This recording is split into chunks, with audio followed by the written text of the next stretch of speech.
Welcome back to BKTV Live. I'm Jace. And I'm Justice. We're starting 2023 off right with a packed show covering segments covering middle school traveling mural, modern media marketing. One of our local businesses, Elite Tech, find a segment over Operation Christmas Childhood, all on BKTV Live.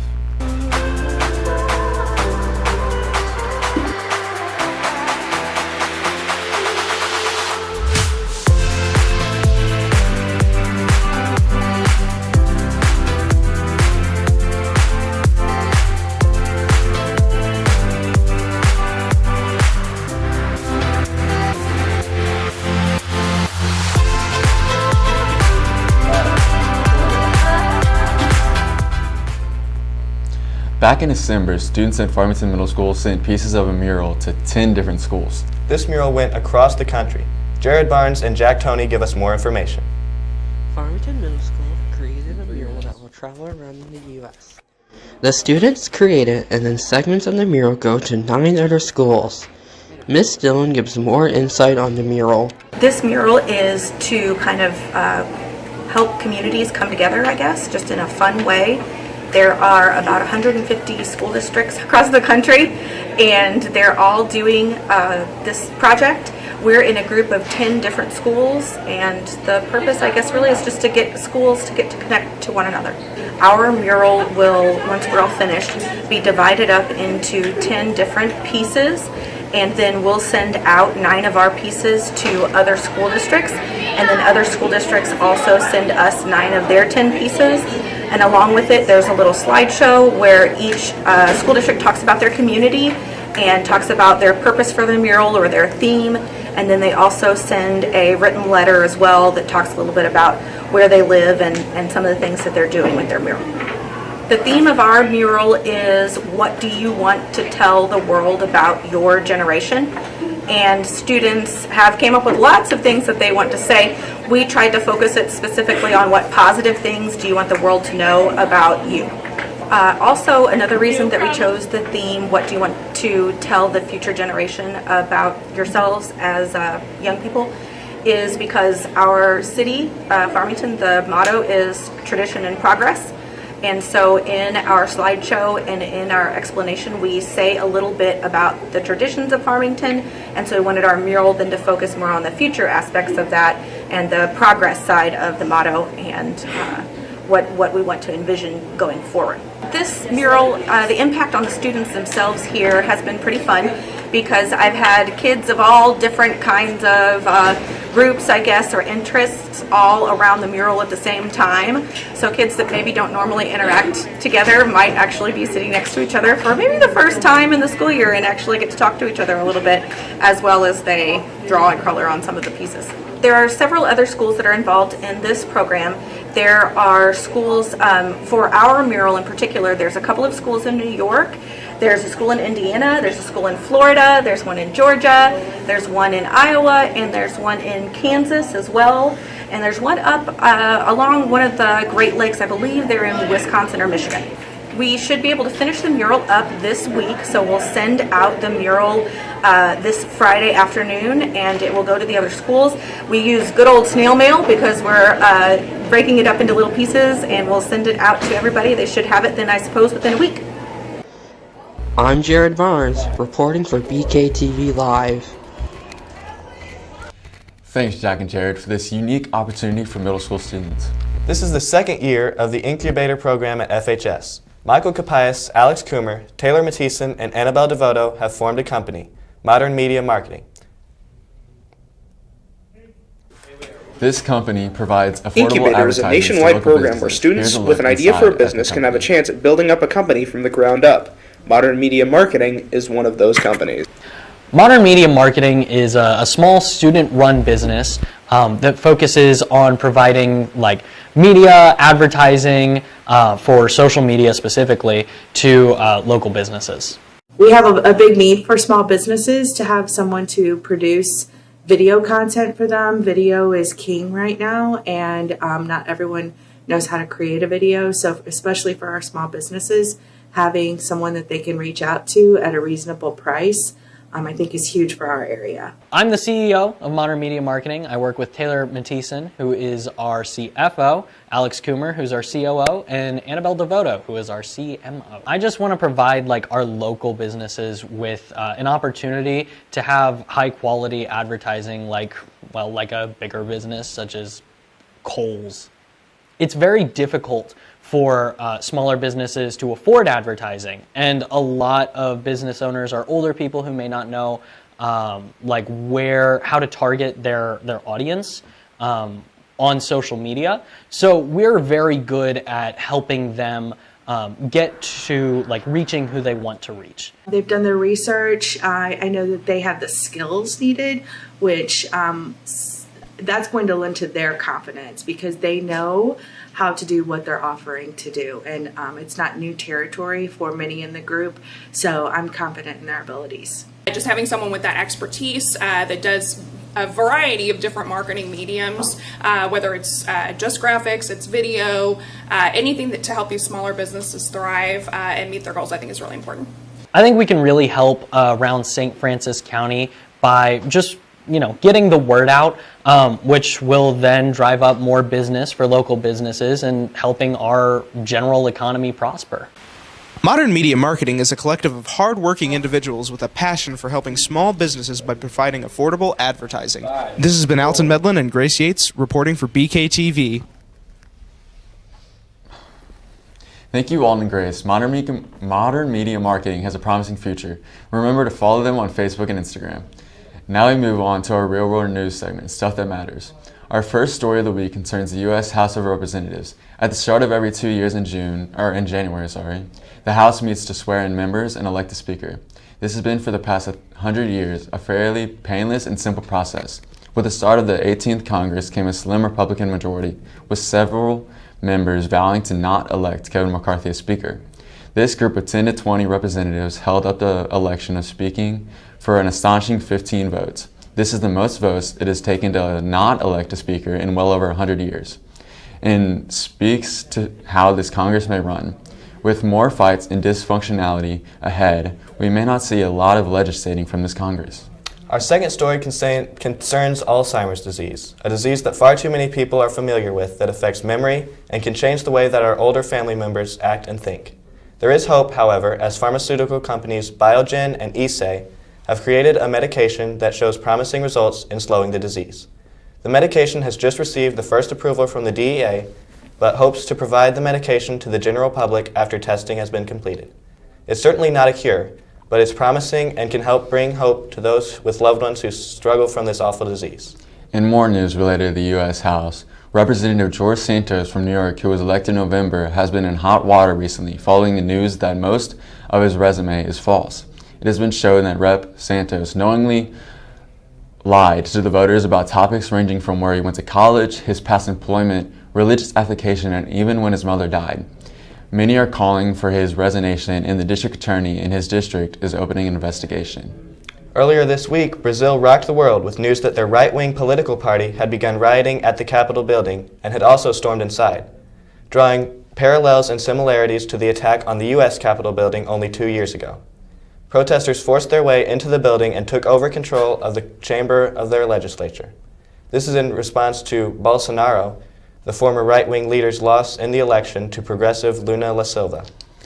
Our final story for this iteration of Stuff That Matters is the sad news of Miss Mays Nelson's passing. She fought a hard battle with cancer for 2 years, but on Friday, January 9th, she passed away. Miss Mays Nelson was a loving teacher and will be missed dearly by the students and staff of Farmington High School. A celebration of life will be held in March with more information to come. She leaves behind a legacy of caring and loving leadership, of plays and theatrical products. The Theater Guild has lost a good soul. BKTV would like to offer our sincere condolences to Miss Mays Nelson's family and friend.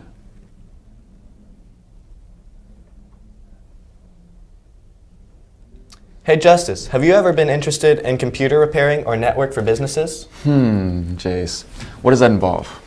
Well, let's get into this segment made by Mark, Nate, and Caden, who got some input on it from someone right here in town. I'm Mark Southern, and I'm currently standing in front of Elite Tech, a locally owned and operated retail computer store that has been a staple of our area for the past 19 years. and they are committed to providing their customers with quality products and services at reasonable prices. Our shop is located at 667 West Karsh Boulevard in Farmington, Missouri. We offer a whole bunch of different services. We do residential and business computer repair. We do IT services for businesses, like we do networking and different types of stuff working with servers and computers and things like that. And then recently, the other thing that we started is as you can see behind me, we started a hourly PC gaming service where people can come in and play games. My favorite part about the job would be just helping people in general. You have to kind of want to be a problem solver when you're in our business, because you want to be able to fix something that's broken. So just that feeling of like, yay, I fixed something, and being able to, or somebody is happy because, oh, this thing I had didn't work and now it does. So that's probably the one thing that is the most rewarding. I've always been interested in technology since I was a kid. I grew up around different technical things, like my dad was a science teacher, and so he would always bring home computers to mess around with in the summertime. Had a Nintendo and video games and things like that I was always interested in electronics. So that's what kind of sparked me to get into technology and computers. I've wanted to have a business like this since I was in high school, and we decided to actually open sometime in my early 20s. I was really interested in moving forward with it, and then eventually got around to starting it then.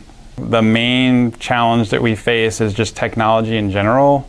With changes over the years, there's a lot of difference between what we did when we first started.